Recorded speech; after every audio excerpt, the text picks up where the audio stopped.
ehkä kymmeniä tuhansia ajokilometrejä takana ja menestystä on tullut. Mikä on sun tähänastisen uran tämmönen suurin kohokohta ollut? No kyllä se varmaan on mulla 2004 vuonna, kun mä voitin tuolla Pariisissa sellaisen, se oli sellainen hyvä tekeväisyystapahtuma järjestetty siellä yhdellä jalkapallostadionilla ja mä voitin sen, se oli sellainen mestareiden kisa. Siellä oli kaiken maailman mestareita, nykyisiä formulakuskeja ja rallikuskeja ja mestareita paljon mukana ja se oli aika yllätys, että mä sen kilpailun voitin ensin Schumacherin Ferrarilla ja sitten voitin Sebastian Loebin vielä ralliautolla, että kyllä se on varmaan se paras, tai se kauan, tai tämän uran kohokohta niin kuin tähän mennessä. Ihan varmasti, annetaan sille aplodit. Oho. No, vähän kiertää, mutta eikä tuo haittaa. Sun on varmasti tullut monia Formula 1 nykyisiä ja entisiä tähtiä kävely vastaan tuolla varikkoalueella. Kuka on sun kaikkien aikojen suosikki Formula 1 kuljettajista? No, suosikki on vaikea sanoa kuka on suosikki, mutta kyllä varmaan jos tilastoja katsoo, niin kyllähän Schumacherin kaikista paras on ollut. On niin paljon voittoja ja mestaruuksia ja paalupaikkoja ja kaiken näköisiä saavutuksia on niin paljon enemmän kuin kenelläkään muulla, että kyllähän Schumacher varmaan kaikista menestyneen ja kaikista paras kuski siinä mielessä, mutta tietysti siellä on ollut paljon muitakin kovia nimiä, on paljon eri tietysti aikakausia ollut, mitä mä en edes muistakaan, enkä ole oikeastaan tietoinen, mutta kyllä varmaan Schumacherin täytyy sanoa tähän. Jos sä et ois ryhtynyt formula-kuljettajaksi, mikä oli sun unelma-ammatti tai unelmatyö, mitä sä olisit ehkä voinut tehdä jotain muuta? No, mä luulen, että vaikka en ajaisi formulalla, niin se voisi olla kuitenkin, että ajaisi sitten rallia, että autot on aina kiinnostunut niin paljon, mutta jos en ajaisi ralliakaan, niin sitten varmaan olisi jonkin sortin lentäjä. Ehkä mulla on itsellä lentolupakirja helikopterilla ja myöskin ihan tommosilla siivikoneella lentäminen kiinnostaa, että voisin olla sitten vaikka Finnairilla lentämässä Lontooseen reitilentoon. Eli saattaa olla, että Heikin eläkepäivillä kuullaan Finnairin koneessa. Tervetuloa lennolle. Kapteeni Kovalainen täällä puhuu. Toivotaan näin. No toivotaan, että ei käy näin. Toivotaan sitten, että ajetaan formulata vielä joku vuosi. Ei se mitään, katsotaan, tehdään niin kauan kuin homma sojuu. Paljon puhutaan tästä, että kuljettajat säätää ja virittelee itsekin näitä autoja. Mitä ero on, jos ajetaan ihan tällaisella normaalilla radalla ja sitten siirrytään tällaiselle katuradalle, esimerkiksi Monacoon? Minkälaisiin säätöeroihin siinä pitää kiinnittää huomiota?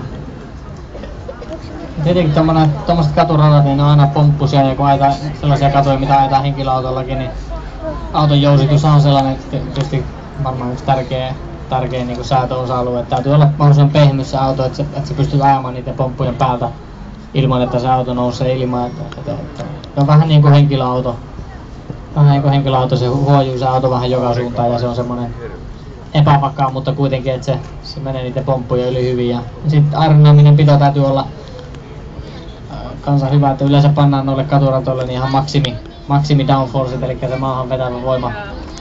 Ihan sen takia, että sitä pitoa olisi vaan niin paljon nopeassa mutkissa kuin mahdollista. Ja sitten tietenkin ajamalla, se on se kolmas tekijä, tai ajamalla pystyy vielä niitä rajoja vähän venyttää ja mahdollisimman lähelle niitä kaiteita ajamaan. Ja aikaa, jos pystyt ajamaan sellaisen kierroksen, että et ollut kaiteisiin, mutta kuitenkin ajat ihan niiden vierestä, niin niistä aikaa voi voittaa paljonkin.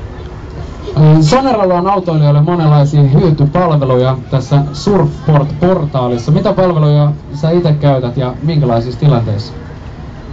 No, mulla on jo sellainen puhelin, että pystyn sitä selaamaan maailmalla ja tietenkin Suomessakin oikeastaan koko ajan. Ja kyllä mä sieltä urheilutuloksia lähinnä seuraan. Mä seuraan muutenkin paljon urheilua ja suomalaisten urheilijoiden tekemisiä, tennispelaajia ja jääkiekon pelaajia, utareita, mäkimiehiä talvella ja näin poispäin ja rallia tietenkin, että lähinnä niitä juttuja mä sieltä katselen ja tietenkin sitten jos jotain katastrofeja jossain päin maailmaa on sattunut, sieltä pystyy seuraamaan ihan mitä vaan ja se on aika kätevä, se toimii kyllä niinku melkein 100% varmuudella joka paikassa oikeastaan missä mä oon ollut tähän asti, että niin sen takia on kiva, että on tällainen yhteistyökumppani. Kyllä varmasti. Silloin kun sä hyppäsit ensimmäistä kertaa elämässäsi Formula 1-auton ohjaamoon ja pääsit sillä huristelemaan, milloin tää tapahtui ja mikä oli talli?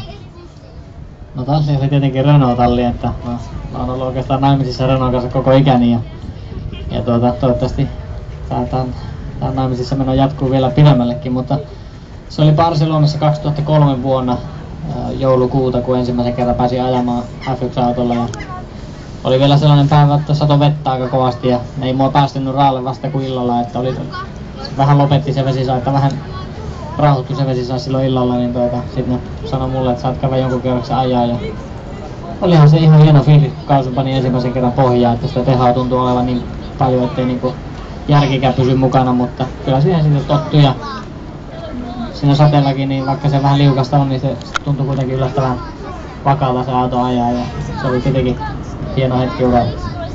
Ihan varmasti. Mä oon kuullut tämmöistä huhua, että sä aiot osallistua tämän kauden jälkeen maratoniin. Ja siihen liittyen ihan varmasti täällä on paljon miesväkeä, joka haluaisi tietää, että noin kovakuntoisen urheilijan sisuskalut on varmaan hyvässä kunnossa. Paljon menee Cooperin testissä.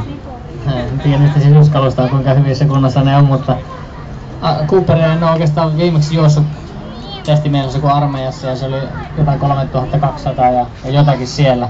Että juoksumerkin siitä sain, mutta kyllä tuntuisi nyt ainakin, että pitäisi mennä enemmän, että nyt on harjoitellut paljon paremmin ja monipuolisemmin ja on ollut vähän jotain kuntovalmentajia ja sun muita niin kuin neuvomassa, että miten tehdään. Että meillä on tallin puolelta kaikki semmoiset palvelut tullut nyt mukaan, että kyllä mä uskon, että enemmän kuin armeijassa pitäisi mennä, mutta eihän se ole toki meille se pääasia, että sitä vauhtia tai sanotaanko näin, että ehkä vähän hitaampaakin vauhtia, niin sitä pitää jaksaa mennä vaan pitempään ja lähinnä reenit keskittyy tuollaisiin 1,5–2 tunnin vetoihin, kun kisat on sen mittaisia. Mitä tahansa reenata, niin yleensä reenataan vähän pitempään aikaa. Hyvä niin. Sä oot nyt viettänyt semmonen 1,5 viikkoa täällä Suomessa. Mitä sä yleensä teet vapaa-ajalla silloin, kun sä pääset kokonaan irti tästä Formula 1-sirkuksesta? Varmaan ei kaikkia vapaa-ajan harjoituksia edes kannata mainita, ettei tule mitään isoja otsikoita, mutta lähinnä sellaista pientä urheilua. Mä tykkään urheilla olla ulkona ja ajella pyörällä ja vähän juoksennella ja sun muuta ja olla kavereiden kanssa. Ja jos mahdollista, niin käydä suomalla kotona perheen luona. Sitten toinen harrastus, mikä mulla on tietokoneet, että mä tykkään pelata kaikkia pelejä, simulaattoreita. En niinkään formulapelejä, mutta lentosimulaattoreita tai vastaavia, niin aika paljon tulee pelaantua. Sitten kun on aikaa, niin aina näpyttelen sitten näppäimistä.